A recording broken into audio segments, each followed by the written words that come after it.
Sejam bem-vindos, colegas do canal de formulação de ração.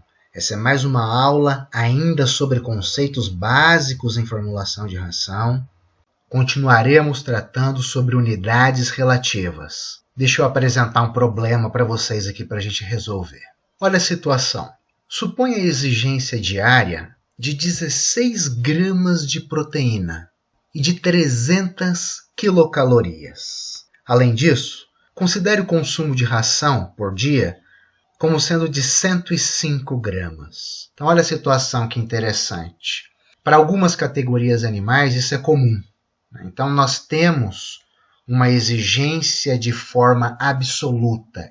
Eu preciso fornecer determinada quantidade de nutrientes na base diária. Não são todas as categorias em que a gente estabelece a exigência dessa maneira, mas para algumas, sim. A outra maneira de se estabelecer a exigência nutricional já é de forma relativa direto. Então, é 20% de proteína bruta, 0,90% de cálcio, 0,45% de fósforo, 3.000 quilocalorias por quilo de energia metabolizável, por exemplo. Então, a exigência já está estabelecida de forma relativa. Mas esse não é o caso aqui. Nós temos uma exigência na forma absoluta. Com a exigência assim na forma absoluta, você pode formular a ração desse jeito mesmo.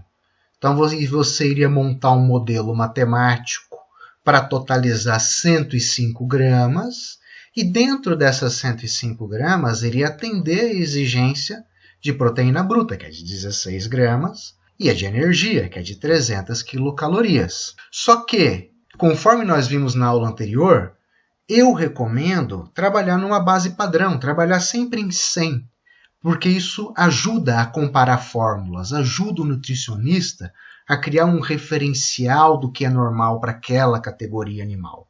E para a gente poder formular em 100%, nós devemos transformar a exigência para sua forma relativa. E é o que nós vamos fazer nesse exercício. Eu só gostaria de enfatizar, desde já, que isso não vai mudar em absolutamente nada o resultado da ração. O que você estará fornecendo no final das contas de nutrientes para o animal é o mesmo, é a mesma coisa. São só métodos diferentes para se chegar numa mesma resposta. A gente vai discutir mais e você vai perceber isso que eu estou dizendo. Então, vamos transformar para a forma relativa. Olha para a proteína bruta. Você deve colocar 16 gramas de proteína bruta em 105 gramas de ração, que é o consumo esperado ou é o que você vai oferecer. E em 100 gramas de ração, quanto deve ter de proteína? 15,24 gramas. Ou seja, 15,24%. Essa é a exigência relativa. Essa é a exigência em percentual. Muito bem, agora eu vou exemplificar para a energia. Então, em 105 gramas de ração, devemos colocar 300 quilocalorias de energia. Em 1.000 gramas de ração, 2.857 quilocalorias de energia. Então, a exigência relativa fica 2.857 quilocalorias de energia por quilo de ração. É uma forma muito comum de expressarmos a exigência de energia. Quilocalorias por quilo ou megacalorias por quilo. Muito bem.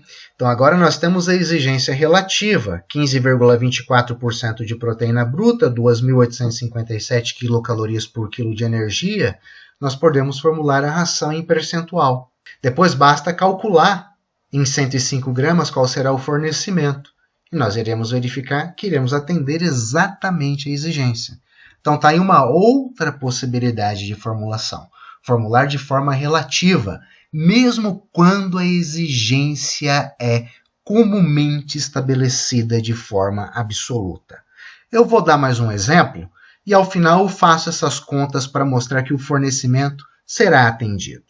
Olha só o próximo exemplo. Suponha uma exigência diária de 3,2 kg de proteína bruta e de 13 kg de nutrientes digestíveis totais. A exigência de matéria seca é de 20 quilos por dia. E aí eu peço para expressar a exigência de forma relativa. Então, perceba, nós devemos fornecer 20 quilos de ração por dia, e dentro desses 20 quilos nós temos que garantir 3,2 quilos de proteína bruta e 13 quilogramas de NDT. Se você desejar formular a ração em 20 quilos, sem problema nenhum. Só que conforme eu venho dizendo, formular em percentagem pode te trazer benefícios. Pode facilitar o seu processo de aprendizado, sua familiarização com o que é normal, dentre outras vantagens, conforme a gente já vem conversando. Então, nós podemos expressar essa exigência de forma relativa. Vamos verificar. Olha os cálculos para a proteína bruta. Em 20 kg de matéria seca, devemos fornecer 3,2 kg de proteína bruta. Em 100 kg de matéria seca, 16 kg de proteína bruta. Ou seja, a exigência relativa é de 16%. Agora para o NDT. Em 20 kg de matéria seca, devemos colocar 13 kg de NDT. E em 100 kg de matéria seca, 65 kg de NDT. Ou seja, 65%. Essa é a exigência relativa. E essa exigência relativa pode ser utilizada para formular em 100. Então, formularíamos uma ração em 100 quilos e não mais em 20 quilos. Mas isso não prejudica o resultado da fórmula. A rigor, a fórmula será exatamente a mesma do que aquela obtida se você usar a exigência de forma absoluta para formular. Só uma maneira diferente de expressar. Vamos verificar. Então está aqui nossa exigência relativa, 16% de proteína bruta, 65% de NDT. Vamos começar os cálculos pela proteína bruta. Então imagine que você formulou a ração em percentual para atender 16% de proteína bruta. Então você tem 16 kg de proteína bruta em 100 kg de matéria seca. Se você, ao invés de fornecer 100 kg, porque 100 kg não é exigência, a exigência é 20 kg de matéria seca, que fornecimento de proteína que você garante? 3,2 kg de proteína bruta, que é exatamente a exigência. Olha para o NDT, eu já vou fazer a conta direta, porque eu já demonstrei o raciocínio uma vez, e à medida em que você for se familiarizando com essas contas, você já vai fazer isso de forma direta, assim, bem automático mesmo. Então, são 20 kg de matéria seca que multiplica 0,65, ou 65% expresso em decimais. Resultado, 13 kg de NDT, que é a exigência. Então, perceba, se você formular de forma relativa ou de forma absoluta, no final das contas, você vai chegar no mesmo resultado. São apenas formas diferentes de se conseguir a ração. E eu costumo recomendar a forma relativa. Bom, em breve eu vou postar vídeos sobre esses procedimentos de formulação acontecendo na prática mesmo. Na verdade, se você já tem um conhecimento um pouco mais avançado sobre o tema, você já pode ir para a playlist que eu tenho de formulação de ração com o uso do Excel, em que lá eu formulo de forma relativa, de forma absoluta.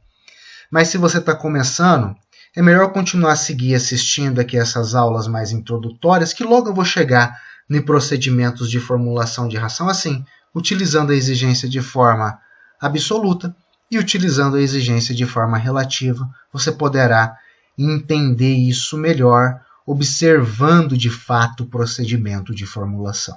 E assim eu finalizo mais essa aula. Te agradeço pela atenção e até a próxima.